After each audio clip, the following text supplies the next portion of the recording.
Cuando vi su equipaje abandonado en el mostrador de primera clase, supe que algo terrible había pasado. Era la Louis Vuitton más cara que había visto en mis 5 años trabajando en el aeropuerto internacional, y él nunca la habría dejado atrás. Jamás. Me llamo Carmen, y durante toda mi carrera atendiendo a los más ricos del mundo, aprendí que hay cosas que simplemente no cuadran. Y lo que pasó esa noche con el señor Mendoza no cuadraba para nada.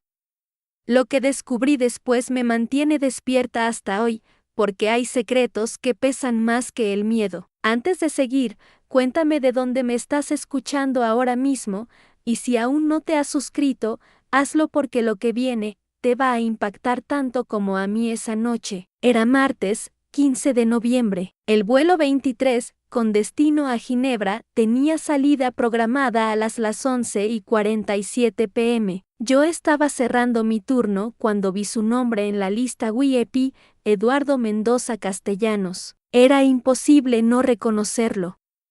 Había construido un imperio farmacéutico desde la nada, y su rostro aparecía en revistas de todo el continente. Pero más que eso, tenía esa presencia que hace que el aire se sienta diferente cuando alguien así entra a una habitación. A las 10:30 p.m., llegó su chofer con el equipaje, una maleta de cuero que olía a dinero y secretos. La dejó en el mostrador y me dijo que el señor Mendoza vendría directo desde una reunión importante. Yo asentí, como siempre.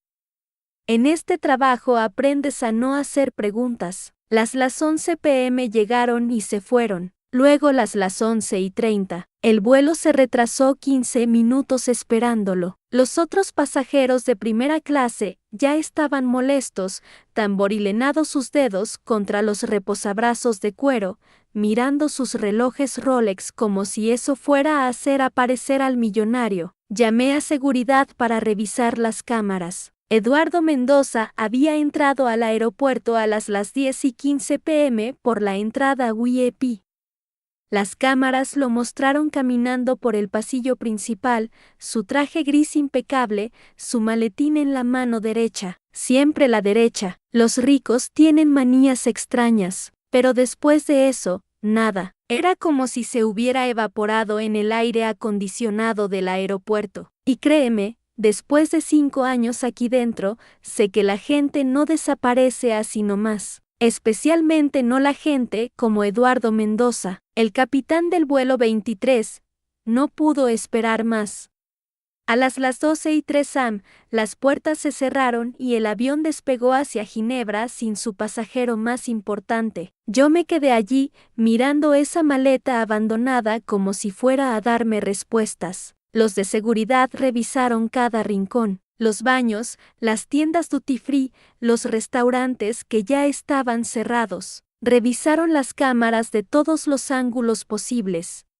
Eduardo había caminado hacia la puerta de embarque, había pasado por el control de pasaportes, había comprado un café en la cafetería cerca de la sala de espera, y después, simplemente ya no estaba. Lo más extraño era que nadie recordaba haberlo visto salir. Los guardias de las puertas juraban que no había pasado por sus puestos. El personal de limpieza que trabajaba en el turno nocturno no lo había visto. Era como si hubiera caminado hacia un agujero negro. Mi supervisor me pidió que revisara su equipaje para ver si había alguna pista. Con guantes de látex, abrí esa maleta que probablemente costaba más que mi salario de 6 meses. Dentro había lo que esperarías: trajes perfectamente doblados, zapatos italianos, productos de aseo personal de marcas que ni sabía pronunciar. Pero también había algo raro, una carpeta manila con documentos que no entendí completamente, pero que tenían sellos oficiales y números que parecían importantes. Había fotos también. Fotos de personas que no reconocí, pero que tenían la misma mirada intensa que Eduardo, como si compartieran algún secreto peligroso. Y había un teléfono satelital que nunca había visto en el equipaje de ningún pasajero. ¿Por qué un millonario necesitaría un teléfono satelital para un viaje de negocios a Ginebra? A las 3 am, decidí llamar a la oficina de Eduardo Mendoza. Pensé que tal vez había tenido una emergencia familiar o que había decidido tomar otro vuelo. La secretaria que contestó parecía genuinamente sorprendida. Me dijo que Eduardo había confirmado el viaje esa misma tarde y que tenía reuniones programadas en Suiza para el día siguiente. Fue entonces cuando pasó algo que todavía me da escalofríos. Mi teléfono personal vibró con un mensaje de texto. Número desconocido. El mensaje decía simplemente, no lo busques. Sentí como si alguien me hubiera echado agua helada por la espalda. Miré alrededor del aeropuerto casi vacío. Los empleados de limpieza seguían con sus rutinas nocturnas. Los pocos pasajeros que esperaban vuelos de madrugada dormitaban en las sillas incómodas. Todo parecía normal, pero nada era normal. ¿Cómo sabía alguien que yo estaba investigando la desaparición de Eduardo? ¿Quién tenía mi número personal? Y más importante, ¿qué le había pasado realmente a un hombre que había entrado al aeropuerto pero nunca había salido? Le mostré el mensaje a mi supervisor. Él frunció el ceño y me sugirió que tal vez era una broma pesada, pero yo sabía que no era ninguna broma. Hay cosas que una mujer siente en los huesos, y yo sentía que Eduardo Mendoza había topado con algo mucho más grande y peligroso que una simple emergencia de negocios. Los días siguientes fueron extraños. La desaparición apareció en algunos periódicos locales, pero las noticias desaparecieron tan rápido como habían aparecido. La familia de Eduardo emitió un comunicado diciendo que estaba bien y que había decidido tomarse unas vacaciones improvisadas. Pero yo había visto la preocupación genuina en los ojos de su secretaria. Nadie toma vacaciones improvisadas dejando un equipaje de $50,000 en un aeropuerto. Y entonces empezaron a llegar más mensajes. Olvida lo que viste, no hagas preguntas. Algunas personas simplemente desaparecen. Cada mensaje llegaba de un número diferente. Cada uno me helaba la sangre un poco más, pero también me hacía más curiosa. ¿Qué había en esa carpeta Manila que alguien no quería que yo supiera? ¿Por qué un millonario respetado generaba tanto miedo en personas que claramente tenían poder suficiente para conseguir mi número telefónico personal? Una noche, 2 semanas después de la desaparición, decidí hacer algo que probablemente no debería haber hecho. Tenía una copia de las fotos que había encontrado en el equipaje de Eduardo. Las había fotografiado con mi teléfono antes de que seguridad se llevara toda la evidencia. Empecé a investigar por mi cuenta. Usé Google, redes sociales, cualquier cosa que pudiera darme pistas sobre las personas en esas fotografías. Y lo que encontré cambió todo lo que creía saber. La primera foto que reconocí me provocó náuseas. Era María Fernández, una periodista de investigación que había desaparecido hace 3 años mientras investigaba una red de tráfico. Su caso se había cerrado oficialmente como suicidio, pero su cuerpo nunca apareció. Ahí estaba ella, en la fotografía de Eduardo, sonriendo en lo que parecía algún evento social elegante. Mis manos temblaban mientras ampliaba la imagen en mi teléfono. Pero aquello no sería nada perto de lo que estaba por vir. La segunda foto casi me hace vomitar. Reconocí inmediatamente a Carlos Mendoza, un activista ambiental que había estado investigando la contaminación de una empresa minera. Su muerte había sido clasificada como accidente automovilístico. Fecha oficial, abril del año pasado. En la foto de Eduardo, Carlos llevaba puesta una camisa que yo había visto en las noticias. Una camisa que supuestamente llevaba puesta el día de su muerte. El miedo empezó a trepar por mi columna vertebral como una araña venenosa. ¿Qué clase de colección era esta? ¿Trofeos? ¿Evidencia? ¿O algo mucho peor? Seguí buscando. Cada rostro que identificaba era como recibir una bofetada. 5 personas más. Todas oficialmente muertas o desaparecidas. Todas habían estado investigando algo, denunciando algo, o habían sido testigos de algo que alguien muy poderoso no quería que saliera a la luz. Mi teléfono vibró. Nuevo mensaje: deja de hacer preguntas que no quieres que se respondan. Esta vez respondí: ¿quién eres? La respuesta llegó inmediatamente: alguien que te está haciendo un favor. Eduardo Vázquez no se fue de vacaciones. Y si sigues curioseando, tú tampoco lo harás. E foi nese instante que percebi o erro que mudaría todo. En lugar de asustarme y detenerme, la amenaza encendió algo dentro de mí que no sabía que existía. Tal vez era la rabia acumulada de años viendo cómo los poderosos se salían con la suya. Quizás era la culpa de haber sido cómplice sin saberlo al entregar esa maleta, o tal vez simplemente había llegado al punto donde el miedo se convierte en algo más peligroso, en una determinación ciega. Esa noche no dormí. Me quedé despierta investigando cada uno de los rostros en esas fotografías. María Fernández había estado a punto de publicar un artículo sobre desapariciones forzadas. Carlos Mendoza había reunido evidencia sobre vertimientos tóxicos que afectaban comunidades enteras. Los otros también tenían algo en común: todos se habían acercado demasiado a verdades que alguien necesitaba mantener enterradas. Y Eduardo Vázquez, el millonario filántropo que donaba a orfanatos y hospitales, tenía fotografías de todos ellos. Al día siguiente en el trabajo, todo cambió. Mis compañeros me evitaban. Las conversaciones se detenían cuando yo entraba a una habitación. Durante el descanso del almuerzo, escuché susurros a mis espaldas: es la que encontró la maleta. Dicen que está haciendo preguntas. Yo que ella tendría más cuidado. La humillación me quemaba por dentro. 20 años trabajando en ese aeropuerto, tratando a todos con respeto, cumpliendo con mi trabajo sin quejas, y ahora me miraban como si fuera una amenaza, como si yo fuera el problema. Mi supervisora, Carmen, me llamó a su oficina. Una mujer con la que había compartido cafés durante años, que conocía los nombres de mis hijos, que había llorado conmigo cuando murió mi madre. Ahora me miraba como si fuera una extraña peligrosa. Patricia, necesito que entiendas algo, me dijo sin mirarme a los ojos. A veces las cosas que creemos ver no son lo que parecen, y a veces es mejor para todos si simplemente olvidamos. ¿Me estás pidiendo que olvide que un hombre desapareció? Te estoy pidiendo que pienses en tu familia, en tu trabajo, en tu futuro. El mensaje era claro: mi trabajo estaba en riesgo, mi seguridad estaba en riesgo. Todo lo que había construido durante años podía desaparecer si no cerraba la boca.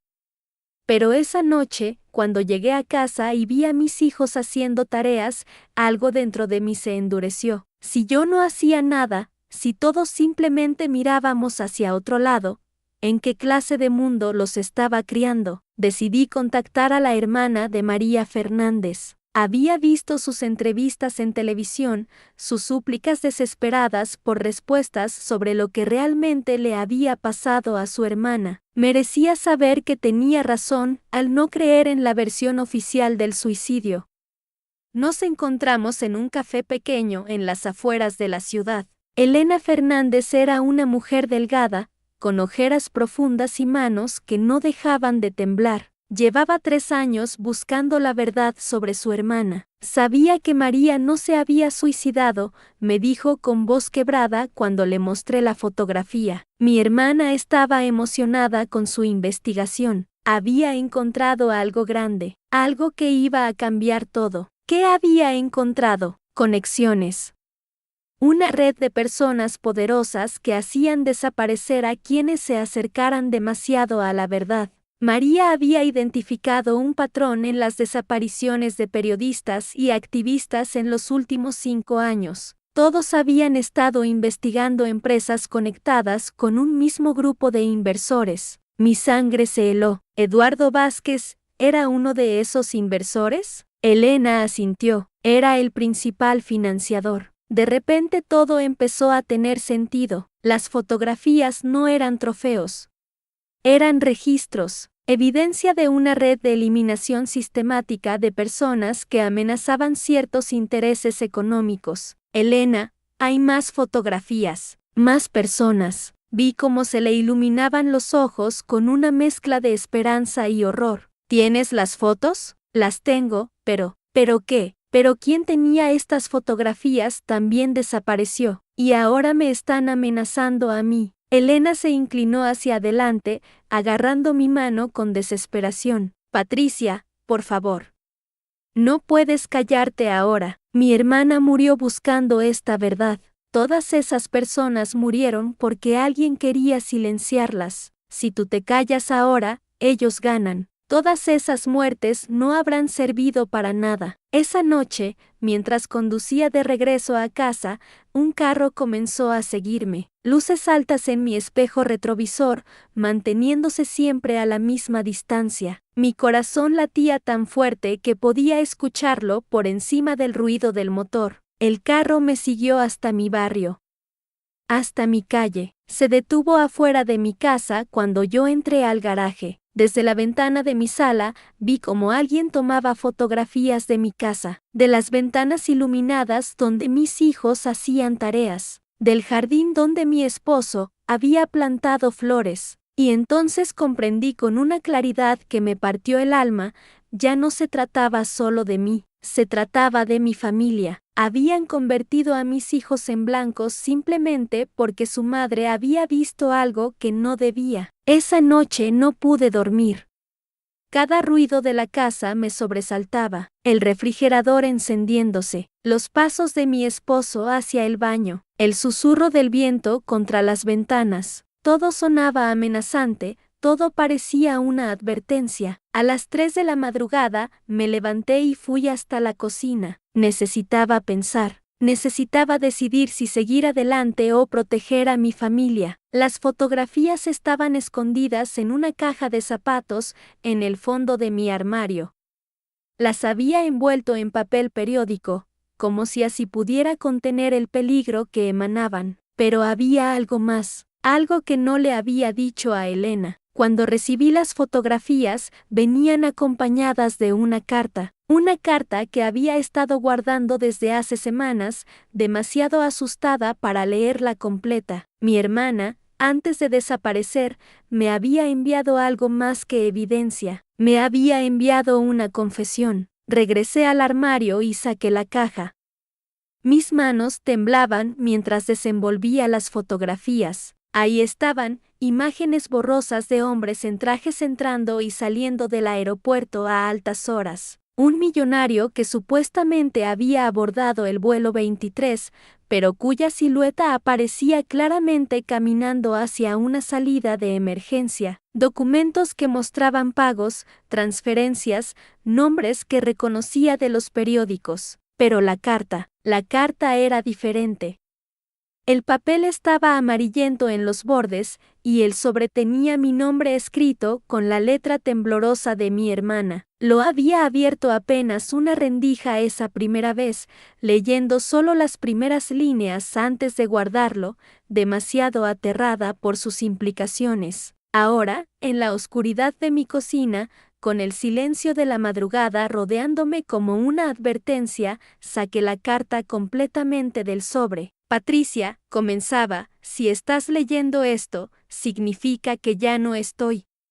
Significa que se acercaron demasiado, y que preferí desaparecer antes que poner a mi familia en peligro. Pero no puedo llevarme la verdad conmigo. No puedo dejar que mueran más personas. Mis ojos se llenaron de lágrimas. Mi hermana había sabido lo que le iba a pasar, y aún así había seguido adelante. El vuelo 23 nunca se estrelló por falla mecánica, tampoco fue terrorismo, fue algo mucho peor, fue un asesinato planeado.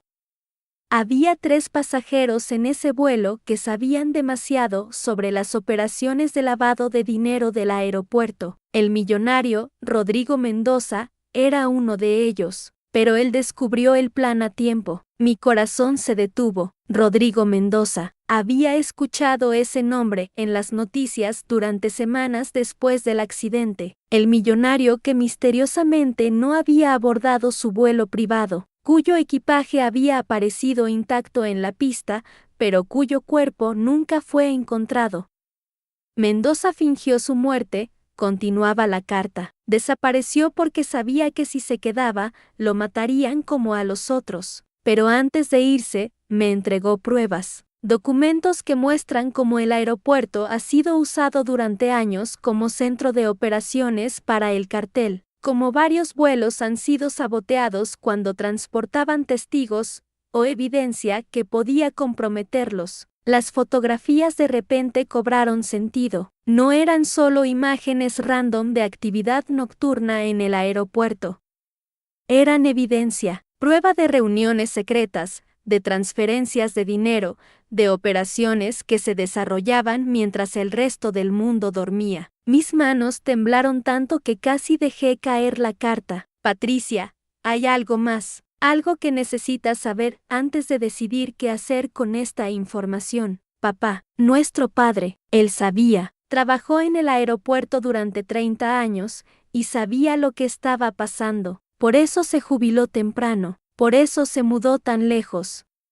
Él me contó la verdad antes de morir y me hizo prometerle que la haría pública. El mundo se desplomó a mi alrededor. Papá, nuestro padre, que siempre había sido tan reservado sobre sus años en el aeropuerto, que nunca quería hablar de su trabajo, que cambiaba de tema cada vez que mencionábamos ese lugar. En el fondo de la caja encontrarás una llave. Es de una casilla de seguridad en el Banco Central. El número está escrito en el reverso de esta carta. Ahí está todo, documentos, grabaciones, pruebas que papá recopiló durante años. Él estaba esperando el momento adecuado para entregarlas a las autoridades, pero murió antes de poder hacerlo. Con manos temblorosas, busqué en el fondo de la caja. Ahí, envuelta en un pedazo de tela, estaba la llave, pequeña, dorada, fría al tacto, tan insignificante en apariencia, pero cargada con el peso de décadas de secretos. Di vuelta a la carta. En letra diminuta, casi ilegible, estaba escrito casilla 847. La combinación es la fecha de nacimiento de mamá. El eco de mis propios pasos resonaba en la cocina desierta mientras caminaba de un lado a otro. Afuera, el viento nocturno hacía crujir las ramas del árbol que papá había plantado años atrás. Todo en esta casa tenía su huella, sus secretos, su silencio forzado. De repente, un sonido me heló la sangre, el crujido distintivo de pasos sobre las hojas secas del jardín frontal. Me acerqué a la ventana con cuidado, apartando apenas una esquina de la cortina. El mismo carro de antes estaba ahí, estacionado bajo la sombra del poste de luz fundido. Una figura oscura se movía alrededor de la casa, como si estuviera examinando todas las entradas posibles. Mis hijos estaban durmiendo en el segundo piso. Mi esposo roncaba suavemente en nuestro cuarto, y yo estaba ahí, en la cocina, sosteniendo una llave que podía cambiar todo, o destruir todo. El teléfono vibró contra la mesa. Un mensaje de número desconocido: sabemos que tienes lo que buscamos. Entrégalo, o tu familia pagará las consecuencias. Miré la llave en mi mano, tan pequeña, tan fría, tan cargada de promesas y amenazas. Yo aún no sabía realmente lo que esa llave abriría. No sabía qué secretos guardaría esa casilla de seguridad, qué voces del pasado hablarían a través de esos documentos que papá había recopilado en silencio durante tantos años, pero algo me decía. Algo profundo en mi instinto me gritaba que no era solo coincidencia que todo esto estuviera llegando a mí ahora. No era coincidencia que mi hermana hubiera desaparecido justamente cuando se acercaba demasiado a la verdad. No era coincidencia que ahora estuvieran amenazando a mi familia. El viento se intensificó afuera y las sombras del jardín parecieron moverse como advertencias silenciosas. Cerré la carta, guardé la llave en mi bolsillo y regresé las fotografías a su escondite. Pero sabía que no podría escapar de esto. Sabía que la verdad me perseguiría hasta que la enfrentara por completo. Esa noche, mientras la tormenta golpeaba las ventanas, el teléfono sonó 3 veces seguidas. Cada vez que contesté, solo escuché el eco de una respiración lenta, deliberada. Al cuarto timbrazo, dejé que siguiera sonando, pero el silencio que vino después fue peor que cualquier amenaza.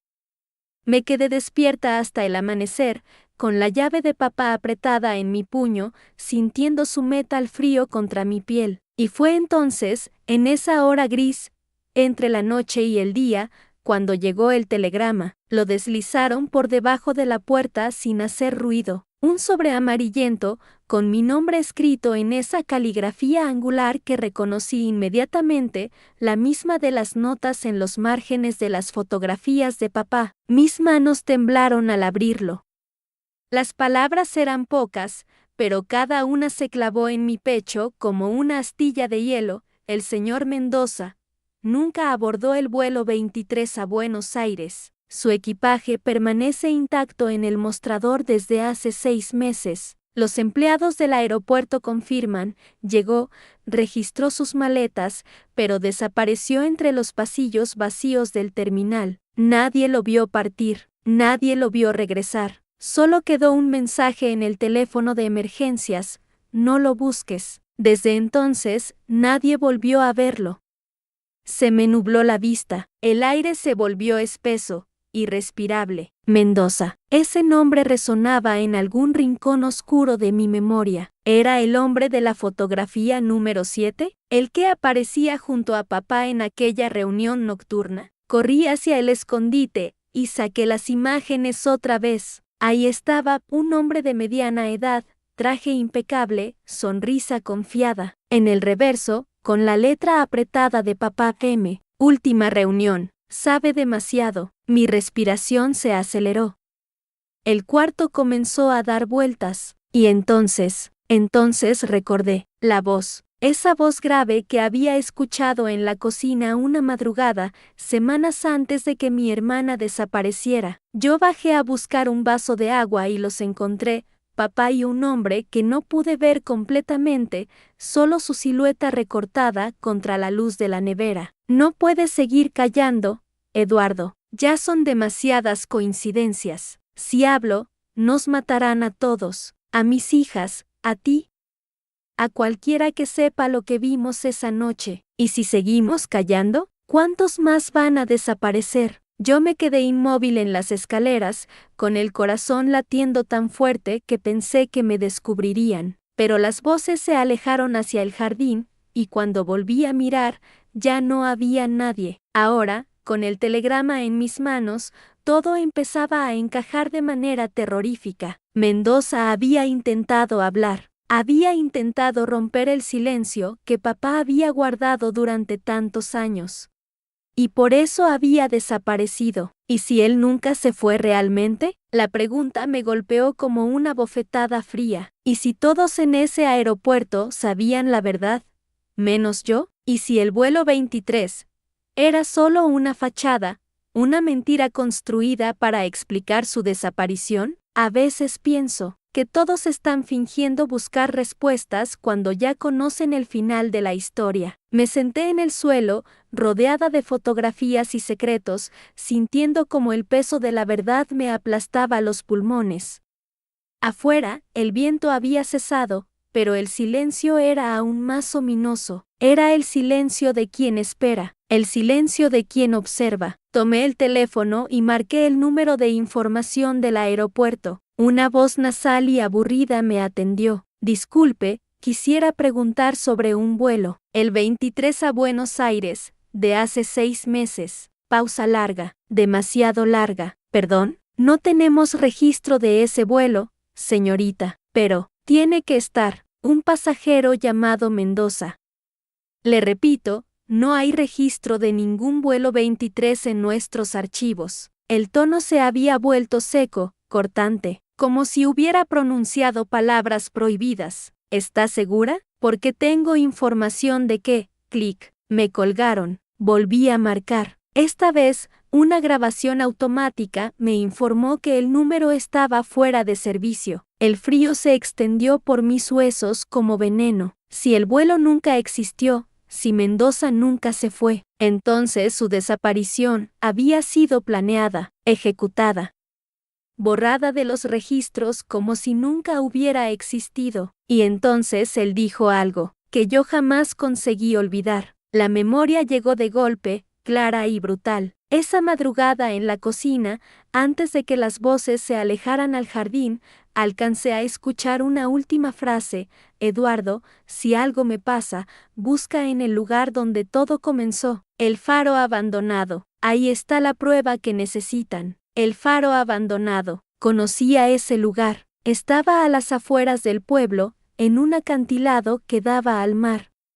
De niñas, mi hermana y yo solíamos jugar entre sus ruinas, aunque papá siempre nos prohibía acercarnos después del anochecer. Es peligroso, decía. Las piedras están sueltas, se puede derrumbar. Pero ahora entendía que el peligro no eran las piedras sueltas. El peligro era lo que guardaba. Guardé las fotografías y la llave, me puse el abrigo más grueso que encontré y salí hacia la noche. El aire olía a sal y a tormenta distante. Mis pasos resonaban en el pavimento húmedo como latidos de un corazón gigante. El faro se alzaba contra el cielo negro como una torre de secretos. Su luz había dejado de funcionar años atrás, pero ahora, acercándome, pude ver un resplandor tenue en una de las ventanas superiores. Alguien había estado ahí. Alguien había estado esperando. La puerta principal estaba entreabierta. La empujé con cuidado y el chirrido de las bisagras se perdió en el viento. Adentro, el aire era espeso y cargado de humedad. Una escalera de caracol se perdía en la oscuridad hacia arriba. Comencé a subir, step by step, sintiendo como cada escalón me acercaba a una verdad que quizás no estaba preparada para enfrentar. En el segundo piso, encontré papeles esparcidos por el suelo, documentos con sellos oficiales, fotografías que hacían juego con las de papá, y un cuaderno. Lo abrí con manos temblorosas.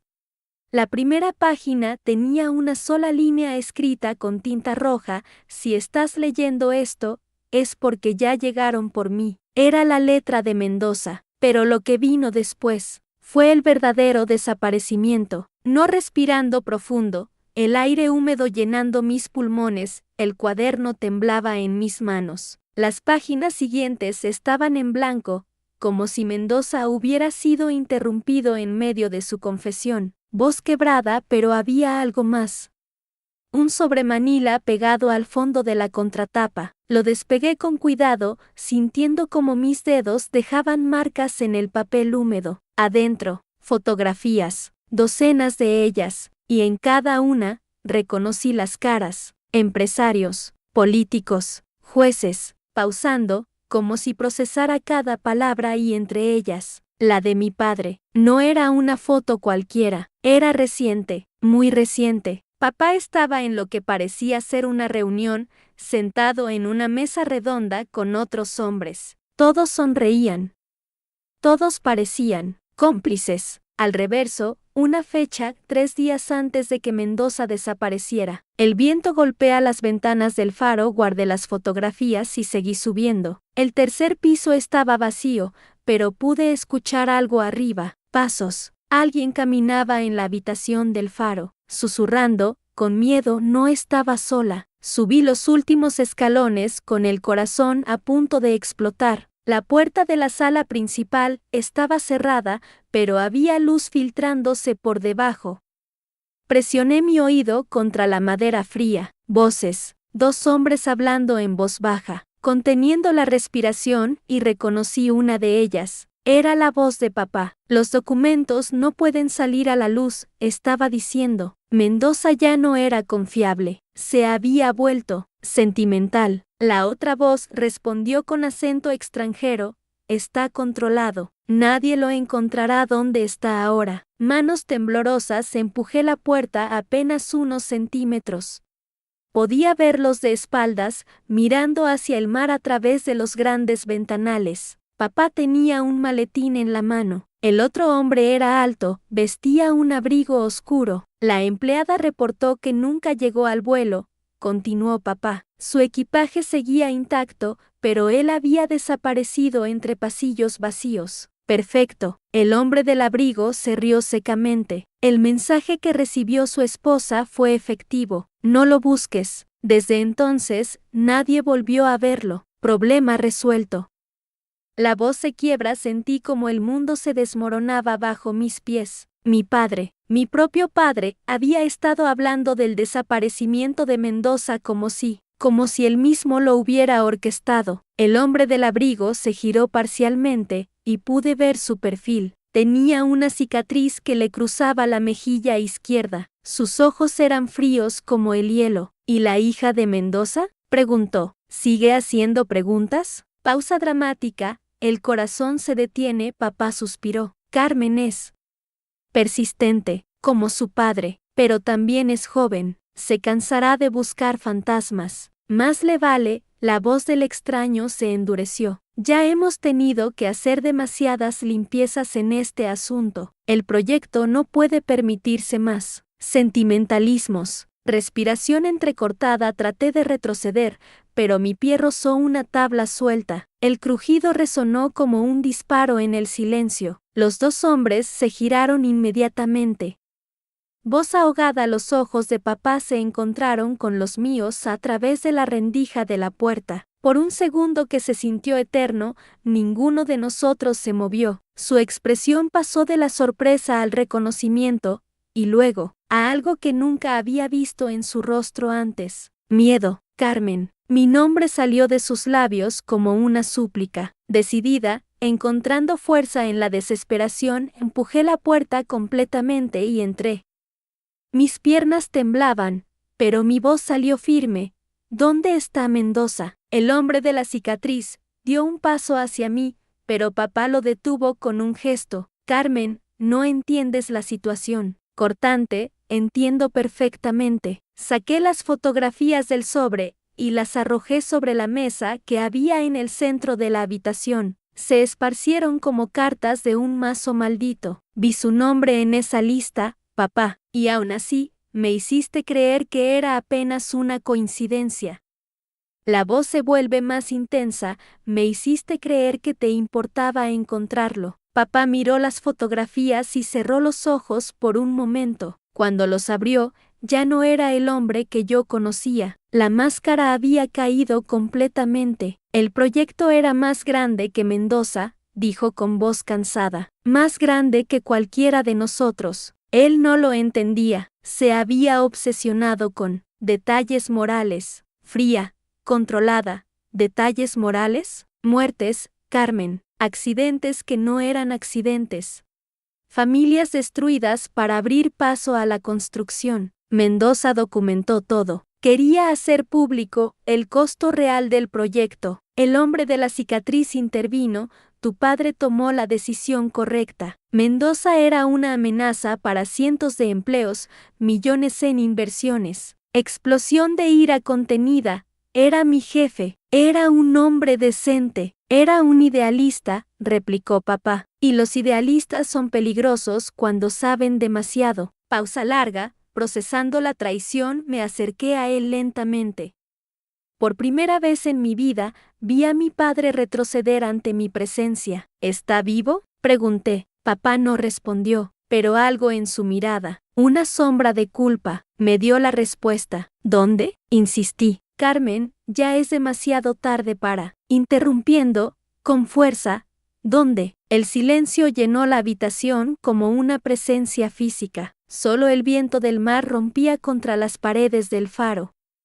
Suavemente, pero con determinación inquebrantable finalmente, después de años de buscar fantasmas, de seguir pistas falsas, de dudar de mi propia cordura, tenía a los responsables frente a mí. Era mi padre, el hombre que me había enseñado a caminar, que me había leído cuentos antes de dormir, que me había dicho que siempre luchara por la verdad. La voz se quiebra, pero se mantiene firme y fue en aquel instante. que entendí el verdadero significado del desaparecimiento. Respiración profunda, como si cada palabra fuera una confesión liberadora. La empleada de Aerolíneas del Caribe alertó que el millonario nunca llegó al vuelo 23. Su equipaje seguía intacto en el mostrador, pero él había desaparecido entre pasillos vacíos. Horas después, un mensaje desconocido llegó a su teléfono: no lo busques. Desde entonces, nadie volvió a verlo, pero yo sí sabía dónde estaba. Pausa larga, procesando años de dolor. Papá finalmente habló, su voz apenas un susurro quebrado, en el hangar abandonado, junto al puerto viejo. Carmen, por favor, entiende que no tuvimos opción. Con una calma que me sorprendió a mí misma me dirigí hacia la puerta. El hombre de la cicatriz intentó detenerme, pero algo en mi mirada lo hizo retroceder. Era como si hubiera cruzado una línea invisible, como si ya no fuera la misma mujer que había entrado a esa habitación. Respiración entrecortada, pero decidida. El camino al puerto se extendió ante mí como un túnel hacia el pasado. Cada paso resonaba en el asfalto húmedo. Las gaviotas gritaban en la distancia, y por primera vez en años, sus voces no sonaban como lamentos, sonaban como despedidas. Suavemente, cuando llegué al hangar, la puerta estaba entreabierta. Un rayo de luz dorada se filtraba desde el interior. Y allí, sentado en una silla de metal, mirando hacia el horizonte a través de una ventana rota, estaba Mendoza, vivo, demacrado, pero vivo. La voz se quiebra ligeramente, se volvió hacia mí, y sonrió con esa misma sonrisa paternal que recordaba de la oficina. Sabía que me encontrarías, Carmen. Siempre fuiste demasiado terca para rendirte. Pausa emocional. Me acerqué lentamente. Sus manos estaban encadenadas, pero sus ojos seguían siendo los del hombre íntegro que había conocido. ¿Por qué no escapaste?, le pregunté. Tuviste oportunidades, con una serenidad que atraviesa el alma, porque huir habría confirmado sus mentiras. Y además, alguien tenía que quedarse para que pudieras encontrar la verdad. Fue entonces que entendí. Mendoza no había desaparecido por cobardía, se había dejado capturar, para que yo pudiera llegar hasta él, para que la verdad no muriera con su ausencia.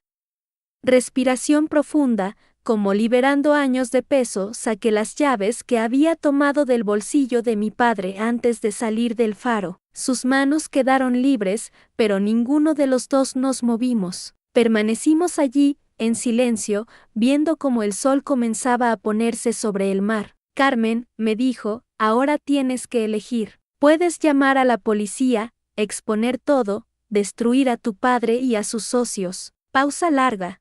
Oh, susurré. O puedes dejarme ir, desaparecer de verdad esta vez. Y vivir con la certeza de que algunas verdades son demasiado costosas. Con una calma profunda que nunca había sentido antes, miré a aquel hombre que había sacrificado su libertad por proteger su integridad, y comprendí que la venganza no devuelve lo perdido, no repara el daño, solo perpetúa el dolor. Y firme le tendí la mano. Vámonos de aquí. Caminamos juntos hacia la puerta del hangar. Afuera, un taxi esperaba, como si el destino hubiera conspirado para este momento. Mendoza se detuvo antes de subir. ¿Sabes qué es lo más extraño? Tu padre realmente creía que estaba protegiendo trabajos, salvando empleos. Los hombres como él se convencen de que sus crímenes son actos de amor. Respiración suave. Lo sé, respondí, y por eso lo dejé ir. Pausa emocional profunda, porque entender también es perdonar. Con una voz que se va haciendo más ligera, el taxi se alejó llevándose consigo la última pieza de mi pasado. No pregunté hacia dónde iba. Algunas despedidas son sagradas y merecen el misterio. Regresé al faro cuando la luna ya brillaba sobre las olas. Mi padre seguía allí, sentado en su silla, mirando el vacío. El hombre de la cicatriz se había marchado. Solo quedábamos nosotros dos, y el peso de lo que sabíamos. Con una serenidad que abraza el dolor, se fue, le dije simplemente. Papá asintió. No preguntó más. tal vez porque en el fondo se sintió aliviado. Respiración profunda. Los meses siguientes pasaron como una brisa silenciosa. Mi padre envejeció 10 años en 10 semanas. Sus socios dejaron de visitarlo. El miedo los consumía desde adentro, porque sabían que la verdad andaba suelta en el mundo, como una semilla que podía germinar en cualquier momento, suavemente, pero yo había elegido dejarla dormir, a veces perder. Es la única forma de encontrarse, y el amor no desaparece, solo cambia de forma. Pausa contemplativa. Una mañana, mientras limpiaba la oficina de mi padre, encontré una carta dirigida a mí. La letra era inconfundible: Mendoza. Carmen, gracias por devolverme la libertad que nunca supe que había perdido. Estoy bien, estoy en paz, y por primera vez en años, puedo dormir sin pesadillas. Tu padre no es un monstruo, es un hombre que se perdió en el laberinto de sus propios miedos. Perdónalo, como tú me perdonaste a mí por arrastrarte a esta oscuridad. El dinero que falta de la empresa nunca existió. Inventé esos números para forzar una auditoría que revelara las verdaderas irregularidades, pero la verdad a veces llega por caminos que no esperamos. Cuida de él, Carmen. Los culpables se castigan solos. La voz se vuelve completamente serena esa tarde. Quemé la carta junto al faro. Las cenizas se dispersaron sobre el agua como pequeñas estrellas, y por primera vez desde la desaparición, sonreí. Mi padre vivió 2 años más. Murió una madrugada de invierno, susurrando mi nombre. En sus últimos momentos, creo que encontró la paz que había estado buscando. Los negocios turbios de sus socios colapsaron solos. La codicia tiene una manera peculiar de devorarse a sí misma, pero esa ya es otra historia. Respiración suave, como un amanecer. Ahora vivo en una casa pequeña junto al mar. Cada mañana, el sonido distante de los aviones me recuerda que el mundo sigue girando, que las historias terminan y que otras comienzan, y que a veces la mayor venganza es simplemente seguir viviendo. Pausa final. Como el eco de una oración, el millonario se quedó en el eco de su propio silencio. Pero Mendoza voló libre y suave, como un abrazo al alma. Si esta historia tocó tu alma, cuéntame desde dónde.